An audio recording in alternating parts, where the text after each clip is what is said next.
Kiryu Godzilla. My favorite Godzilla of all the Godzillas. And the Monsterverse. One of the longest ongoing eras of Godzilla with some of the wackiest, coolest, and strangest kaiju in the franchise. So, having the brain rot that I do, I thought to myself, could Kiryu Godzilla survive? Could Kiryu Godzilla survive the Monsterverse? What is up, everybody? It's your host Inferno, back with a new video. And in today's video, I will be taking my favorite Godzilla, Kiryu Godzilla, and putting him in the Monsterverse to see if he could survive. So, you guys know the drill. Like the video, subscribe to the channel, share this video with your friends and family if they enjoy content like this. And, yeah, I want to thank you guys for 43 subscribers. That is absolutely crazy. Like, bro, thank you to everybody who subscribed. And, yeah, just thank you. And to those of you who aren't subscribed, please do subscribe so that way we can finally catch up to Fireboy and Earthfox in subs. So yeah, let's go on with the video. Starting off with Kiryu Godzilla's feats. Now, this guy is loaded with some pretty insane feats of strength. Let's start off with the fact that I don't know. He was capable of knocking back Kiryu, who weighs over 40,000 metric tons, while being electrified and crammed. You know, very, very light feats. Also, this guy's beam is nothing to slouch on, as it was capable of sending Kiryu through a building. And while his beam doesn't have a lot of heat, it does have a ton of pushing power, which is going to be very important for this challenge, because there are a lot of super heavy kaiju in this verse. Kiryu Godzilla is also quite agile, capable of doing wombo combos, like tail slap, such as when he used his agility to tail slap Kiryu and then used his beam. Also, Kiryu was capable of taking an absolute beating from Kiryu, and he's also capable of tanking the absolute zero cannon, which is a crazy feat of durability. He was also capable I think Kiryu Godzilla's second beam is called the Maser Cannon. I think that's what it's called. You know, the lightning thing that comes out of his chest and mouth. You guys know what I'm talking about. But that beam is much, much stronger than the absolute zero cannon. So this guy has quite the impressive durability. Also, he is also not the most intelligent. He is pretty good when it comes to battle intelligence. He knows how to do wombo combos and stuff like that. But when it comes to intelligence, 2+2 stuff like that, he's not really that good. So yeah. Kiryu Godzilla.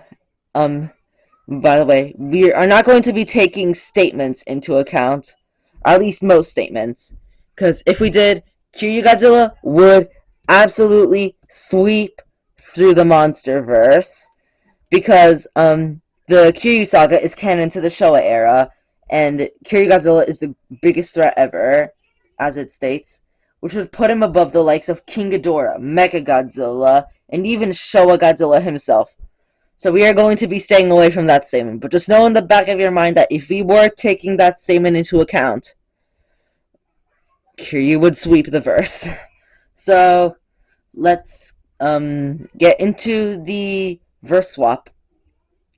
His bracket to climb through will be the male Muto, Behemoth, Mothra, the Ion Dragon, Rodan, Kong, Camazotz, Muto Prime, King Ghidorah, Godzilla Evolved, and Shimo.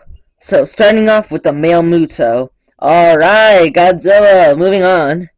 Next up is Behemoth.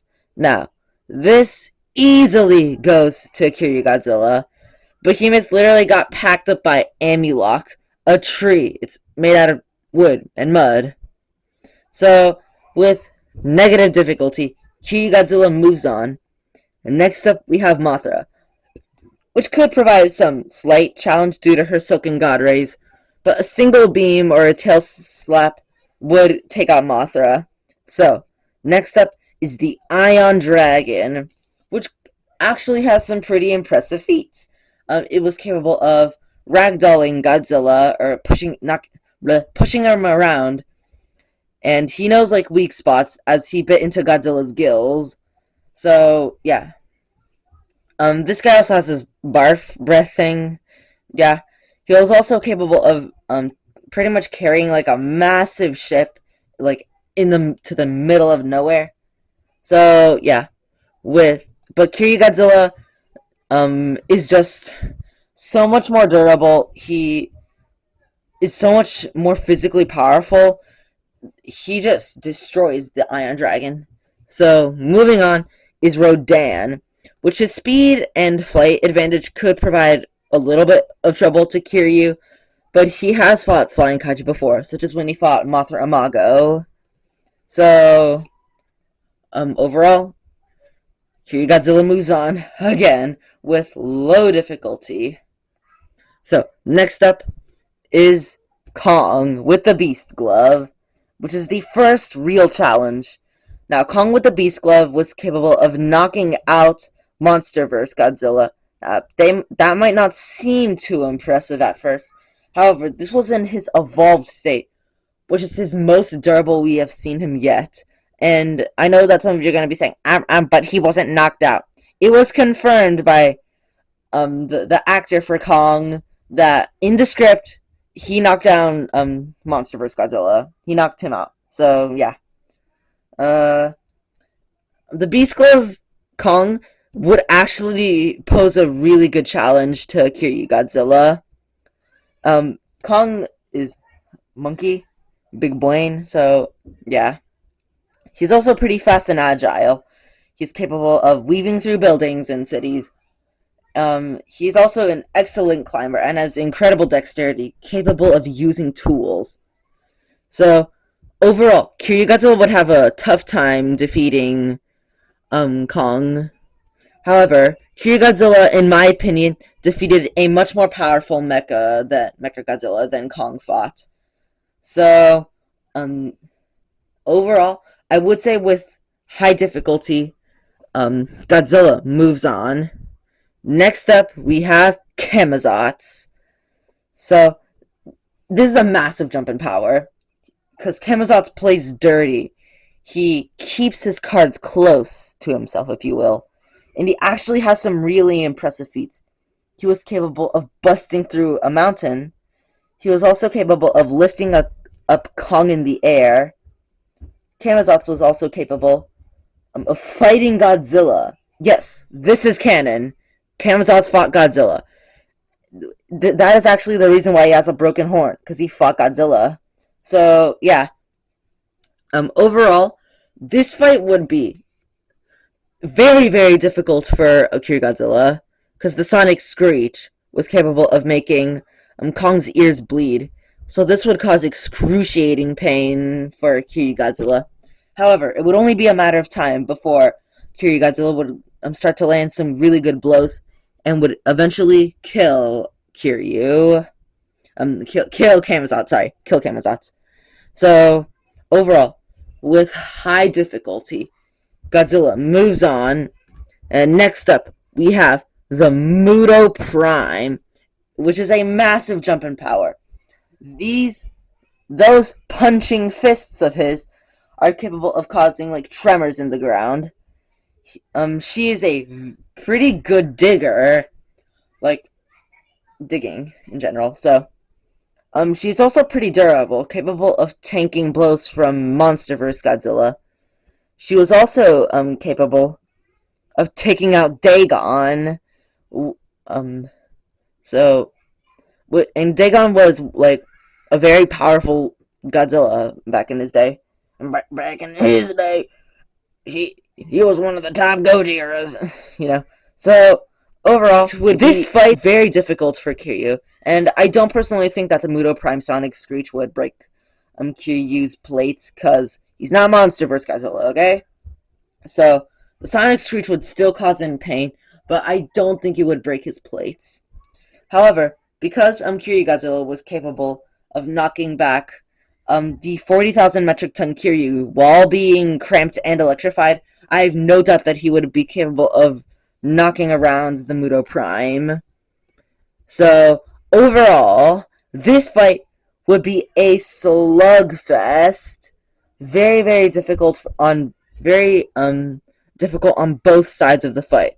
However, because of Kiryu's ranged attacks, such as his beam, um, I would say that with extreme difficulty, Kiryu Godzilla would take the cake. And Kiryu Godzilla moves on. And next up is King Ghidorah, which is a huge jump in power. Now, this guy has his gravity beams, which are very, very powerful, capable of knocking back Monsterverse Godzilla. He was also capable of sucking the energy from a power plant. Now, and Monsterverse Godzilla to amp himself. So, if Kiryu Godzilla just stood there and let Ghidorah suck the strength out of Kiryu, then Ghidorah could probably win. However, then Ghidorah would easily win. But Kiryu is not going to let him just suck the energy out of him. He's going to fight back. However, the size difference is pretty noticeable between the two. Monsterverse Ghidorah is so much heavier, and I personally think he's like on par with Kiryu in terms of durability. He's also kind of intelligent. The head in the middle is the smartest guy. Is the smartest, the leader of the pack. He's the leader. Okay. The I forgot who the dummy head from Ghidorah was. I forgot who the dummy head was. But yeah, this fight would probably go to King Ghidorah. Sorry to Kiryu, but I just don't see him like being capable of taking out Ghidorah. His ranged attacks, his flight advantage, his durability. I personally think that Kiryu Godzilla would struggle to take him out. So, Kiryu Godzilla stops at King Ghidorah. Sorry, Kiryu. However, if we were taking that statement into account that I mentioned at the beginning of the video, then Kiryu would sweep everything here. So, yeah. And that is all for this video, folks. Hopefully you guys enjoyed it. This is my first Kiryu Godzilla video. He's my favorite Godzilla design out of all the Godzillas in the world. And, yeah, I just love him. So, yeah. Let me know if I did good. And like the video, subscribe to the channel, share the video with your friends and family, and subscribe so that way we can pass Fireboy and Earthfox in subs. Bye-bye.